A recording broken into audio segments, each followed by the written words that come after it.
Hello everyone. आज polity का next lecture discuss करेंगे। जैसा कि फर्स्ट चैप्टर हमने देखा, हिस्टोरिकल बैकग्राउंड, कौन कौन से लॉ ब्रिटिश इंडिया के द्वारा लाए गए और क्यों लाए गए, उनकी क्या इम्पोर्टेंस थी। ठीक है, ये सब हमारे द्वारा देखा गया। आज हम देखेंगे कि कैसे कॉन्स्टिट्यूएंट असेंबली बनी और कैसे उसका कंपोजिशन हुआ। तो ये बहुत इंपॉर्टेंट है। देखो, देखेंगे कॉन्स्टिट्यूएंट असेंबली में कितने मेंबर थे। एक मिनट। कॉन्स्टिट्यूएंट असेंबली में कितने मेंबर थे, मुस्लिम लीग ने कब पार्टिसिपेट किया, सीट कैसे एलोकेट हुई, कैसे इलेक्शन हुआ और गांधी जी ने क्यों पार्टिसिपेट नहीं किया, ये सब चीज़ें हमारे द्वारा देखी जाएंगी। 2 एमसीक्यूज भी सॉल्व किए जाएंगे। ठीक है, पहले देख लेते हैं इसका बैकग्राउंड। और इसको समझने से पहले, कंपोजिशन को समझने से पहले, हमारे इंडिया में क्या क्या एक्टिविटी हो रही थी और ब्रिटिशर्स क्या चाहते थे। देखो, पहला एक चीज़ है जो हमने इससे पहले लेक्चर में डिस्कस किया है कि इंडियन नेशनल कांग्रेस ने कॉन्स्टिट्यूएंट असेंबली की 1935 में डिमांड की। इससे पहले जो कम्युनिस्ट पार्टी ऑफ इंडिया जो तस्केंत में फॉर्म हुई थी 1920 में, इसके लीडर एम एन रॉय ने फर्स्ट टाइम फॉर्मली डिमांड किया था। तो one of the main reason क्या था कि कॉन्स्टिट्यूएंट असेंबली कैसे आई। दूसरी इंपॉर्टेंट चीज, अगस्त ऑफर। अगस्त ओवर 1940 में आई। ये डेट के साथ भाई याद होना चाहिए, इसमें कोई भी रियायत नहीं है। August offer, Cripps mission, cabinet mission, M N Roy, ये डेट के साथ रटा होना चाहिए। इसीलिए revision is the key of success. जितनी ज्यादा रिवीजन उतनी ज्यादा करीब सक्सेस। ठीक है, तो यहां पर क्या किया गया कि कॉन्स्टिट्यूएंट असेंबली की डिमांड को रिजेक्ट कर दिया गया अगस्त ऑफर में। मतलब एक्सेप्ट किया गया था मगर वेगली था। मतलब प्रॉमिस जो किया गया था, अच्छे से प्रॉमिस नहीं किया था कि हम कॉन्स्टिट्यूएंट असेंबली बनाएंगे, इसमें ये मेंबर होंगे। वेगली बात कह दी थी कि एक हम असेंबली बनाएंगे और उसमें ब्रिटिश इंडिया जो है आपके लिए लॉ बनाएगी। तो तीसरी इंपॉर्टेंट चीज क्या है, क्रिप्स मिशन। क्रिप्स मिशन ने देखो फॉर्मली एक्सेप्ट किया था कि हम कॉन्स्टिट्यूएंट असेंबली बनाएंगे। देखो, क्रिप्स मिशन से पहले आप इसकी डेट देख लो 1942। क्रिप्स मिशन 1942 में कहा कि कॉन्स्टिट्यूएंट असेंबली प्रपोज की जाएगी, ये वर्ल्ड वॉर टू के बाद की जाएगी। ऐसा क्यों कहा गया? देखो, इंडियन गवर्नमेंट, सॉरी, इंडियंस जो थे फ्रीडम फाइटर्स थे, तो जो इंडिया के लोग थे वो नहीं चाहते थे फर्स्ट वर्ल्ड वॉर की तरह जिस तरह से प्रॉमिस किया गया था ब्रिटिशर्स के द्वारा, उसको फुलफिल नहीं किया गया। तो हमारे Subhas Chandra Bose one of the main leader थे जिन्होंने इसका अपोज किया था। कहा था कि रिवॉल्यूशन लाओ और इनको उखाड़ फेंको, मगर गांधी जी ऐसा नहीं चाहते। तो ये चीज आपको देखने को मिलेगी। इसमें एक बात और की गई थी कि जो डोमिनेंस होगा वो प्रिंसली स्टेट का होगा और प्रोविंसेस को राइट होगा कि वो ऑप्ट आउट कर सकते हैं, जैसे मुस्लिम प्रोविंस हैं। अब भाई ये मुस्लिम लीग को बड़ा पसंद आया था क्रिप्स मिशन। क्यों पसंद आया था? क्योंकि प्रोविंस ऑप्ट आउट कर सकते हैं इससे, भाई वो अपना कॉन्स्टिट्यूएंट असेंबली बना सकते हैं। तो ये चीज, ये प्रॉब्लम यहाँ देखने को मिली। चौथी इंपॉर्टेंट चीज क्या है, बॉबल प्लान हुआ 1945 में और शिमला कॉन्फ्रेंस हुई, ये दोनों 1945 में हुई। और इसमें क्या हुआ कि कांग्रेस और मुस्लिम लीग में सहमति बनने में असहमति हुई और सहमति नहीं बन पाई। पांचवा पॉइंट क्या है, कैबिनेट मिशन। भाई कैबिनेट मिशन तो सबको पता है कि बहुत इंपॉर्टेंट था, 1946 में आया था और इसमें कॉन्स्टिट्यूएंट असेंबली में 389 मेंबर चुने गए थे। और इसी कॉन्स्टिट्यूएंट असेंबली में मुस्लिम लीग ने भी पार्टिसिपेट किया था, क्योंकि जो उस टाइम के हमारे वाइसरॉय थे, उन्होंने किसी ना किसी तरह से मुस्लिम लीग को मना लिया था। मगर उसके बाद मुस्लिम लीग ने पार्टिसिपेट करने से मना कर दिया था। कहा था कि हम पार्टिसिपेट नहीं करेंगे, क्योंकि नेहरू जी कह रहे थे कि ये कॉन्स्टिट्यूएंट असेंबली सारे इंडिया को रिप्रेजेंट करती। तो मैंने इस तरह से आपको 5 पॉइंट बताए कि किस तरह से इंडियन नेशनल कांग्रेस ने इसका डिमांड की, वॉवेल प्लान में क्या हुआ, कैबिनेट मिशन में क्या हुआ।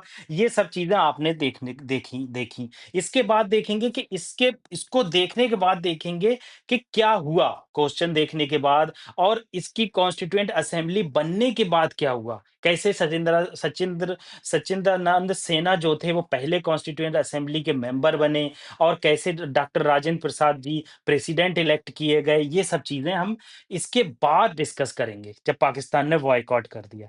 तो पहली चीज आ गई यहाँ पर, कंपोजिशन ऑफ कॉन्स्टिट्यूएंट असेंबली। ये बहुत इंपॉर्टेंट है। सारी चीज हम लक्ष्मीकांत से ले रहे हैं। लक्ष्मीकांत पढ़ने की आपको जरूरत नहीं पड़ेगी अगर ये लेक्चर कंप्लीट कर लेते हो आप।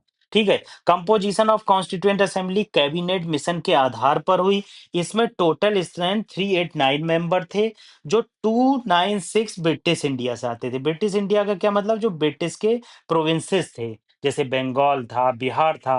प्रिंसली स्टेट जैसे हैदराबाद, कश्मीर 93 सीट दी गई। और 296 में जो ब्रिटिश प्रोविंस थे, इसमें 296 तो में से 292 11 गवर्नर प्रोविंसेस से आते थे, जो 11 गवर्नर प्रोविंसेस, और 4 चीफ कमिश्नर प्रोविंसेस से आते थे। ये आपको पता ही होना चाहिए, ये रटना पड़ेगा भाई। ये बेसिक चीजें हैं, ये खुद रट जाएंगी। डरा नहीं रहा हूं आपको, ये खुद ब खुद जब आप डेली पढ़ेंगे तो चीजें रट जाएंगी। सीट एलोकेशन कैसे हुआ? देखो यहाँ पर जो 93 मेंबर हैं प्रिंसली स्टेट के, ये पार्टिसिपेट ही नहीं किए थे कॉन्स्टिट्यूएंट असेंबली में। तो देखना ओवरऑल ये कट ही जाएंगे। सीट एलोकेशन क्या हुआ था? सीट एलोकेशन प्रोपोर्शनल था पॉपुलेशन के। एक सीट 10 मिलियन पॉपुलेशन पे थी। ऐसा क्यों था? ये इसलिए किया गया था, जो लार्ज स्टेट हैं उनका पार्टिसिपेशन ज्यादा देखने को मिले। और ये देखो, जो इलेक्शन यहाँ पर बार बार वर्ड आएगा कि इलेक्शन, डायरेक्ट इलेक्शन, ऐसा कुछ नहीं था मेरा भाई। ये सब इनडायरेक्ट इलेक्शन था। और जो डायरेक्ट इलेक्शन भी था, वो सम एजुकेटेड जमींदार और अमीर लोग थे, वो ही देते थे। गरीबों की कोई इंपॉर्टेंस नहीं थी। सीधा सीधा आप रट लो इस चीज को। कम्युनिटी रिप्रेजेंटेशन भाई, सेपरेट इलेक्टोरेट तो था ही, तो उसके आधार पर ही मुस्लिम, सिख और जनरल में कम्युनिटी रिप्रेजेंटेशन हुआ पॉपुलेशन वाइज। ठीक है। नेक्स्ट क्या है? Election method. वही बात आ गई कि इनडायरेक्ट इलेक्शन था। प्रोविंशियल लेजिस्लेटिव असेंबली में जो एमएलए होते थे, वो चूज करते थे इनडायरेक्टली। और ये जो इलेक्शन होता था, proportional representation by single transferable. ये आप समझ लो ये क्यों होता है। देखो, proportional representation by single transferable vote क्या होता है इसमें? देखो, जैसे 4 लोग हैं, 1 2 3 4, आप वोटिंग की लिमिट रख दी 10। जिस आदमी को 10 वोट मिल जाएंगे, वो इस वोटिंग की रेस से बाहर नहीं होगा। अब पहले को 10 मिल गए और चौथे को 9 मिले, तो ये 9 जो है, ये तो बाहर हो जाएगा। 9 वोट इसमें तीनों में ट्रांसफर हो जाएंगे, क्योंकि जो आदमी वोट डालता है वो चूज करता है। पहला पहला हम चूज करेंगे, अगर ये सिलेक्ट नहीं हुआ तो दूसरे में हमारे वोट डाल देना। तो इस तरह से ओवरऑल एक बंदा सिलेक्ट होता है। तो ये proportional representation by transfer single transferable vote था, जो इंडिया में अब नहीं चलता है। और जो प्रिंसली स्टेट है, उन्होंने नॉमिनेट किए थे मेंबर। इलेक्शन का कोई भी जरिया नहीं था उनके यहाँ। ठीक है। नेचर ऑफ बॉडी क्या थी? Partly elected, partly nominated. देखो, वही बात आ गई। आप कहते ही खिसियाने लगोगे, भाई इलेक्शन तो हुआ ही नहीं था, मगर लिखा ऐसे जाएगा पार्टली इलेक्टेड, क्योंकि बहुत लिमिटेड फ्रेंचाइज था। आउटकम क्या हुआ? जुलाई अगस्त 1946। कांग्रेस ने जो जुलाई और अगस्त में इलेक्शन हुआ था, उसमें कांग्रेस ने 289 सीट जीती। मुस्लिम लीग ने सारे मुस्लिम एरिया में 73 सीट जीती। अदर इंडिपेंडेंस ने 15 सीटें जीती। प्रिंसली स्टेट पार्टिसिपेट नहीं किए। 93 सीट जो है रिमेन वैकेंट रही। नेक्स्ट देख लो, रिप्रेजेंटेशन चार्टर। देखो, सभी कम्युनिटी ने इसमें रिप्रेजेंटेशन किया, क्योंकि हिंदू, मुस्लिम और जनरल के आधार पर रिप्रेजेंटेशन हुआ था। ठीक है।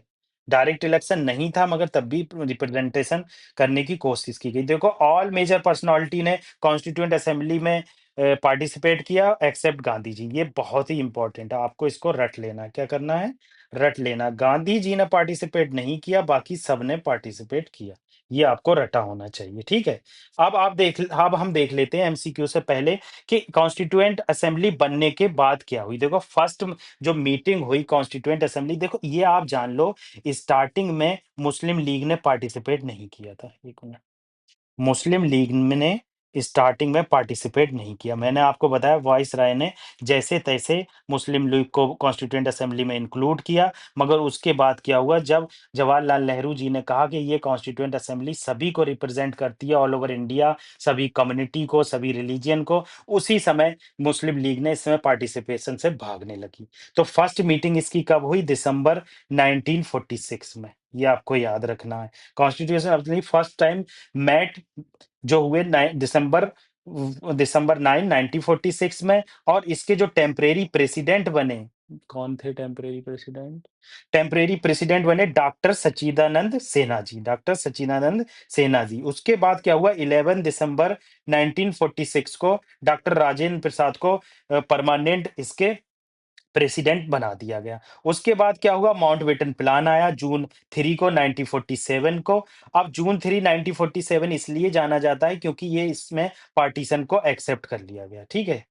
ठीक है? इंडिया का पार्टीशन कर दिया गया और पाकिस्तान के लिए सेपरेट कॉन्स्टिट्यूएंट असेंबली बना दी गई। हमारा कॉन्स्टिट्यूशन कब अडॉप्ट किया गया? नवंबर 26, 1947 में अडॉप्ट कर लिया गया कुछ प्रोविज़न, उसके बाद सारे प्रोविज़न 26 जनवरी को मतलब इम्प्लीमेंट कर दिए गए, ठीक है? ये इसके बाद हुआ। अब आप देख लो क्वेश्चन, देखो बहुत इंपॉर्टेंट क्वेश्चन है। With reference to the constituent assembly formed in 1946 consider the following statements. Correct बताना। It had a member both British Indian provinces and princely state. बिल्कुल सही। आप कहेंगे आप तो कह रहे थे 93 मेंबर पार्टिसिपेट किए, मगर मेंबर तो थे। ये है, इसीलिए इंपॉर्टेंट हो जाते हैं ऐसे क्वेश्चन। भाई मेंबर थे, मेरा भाई मेंबर थे।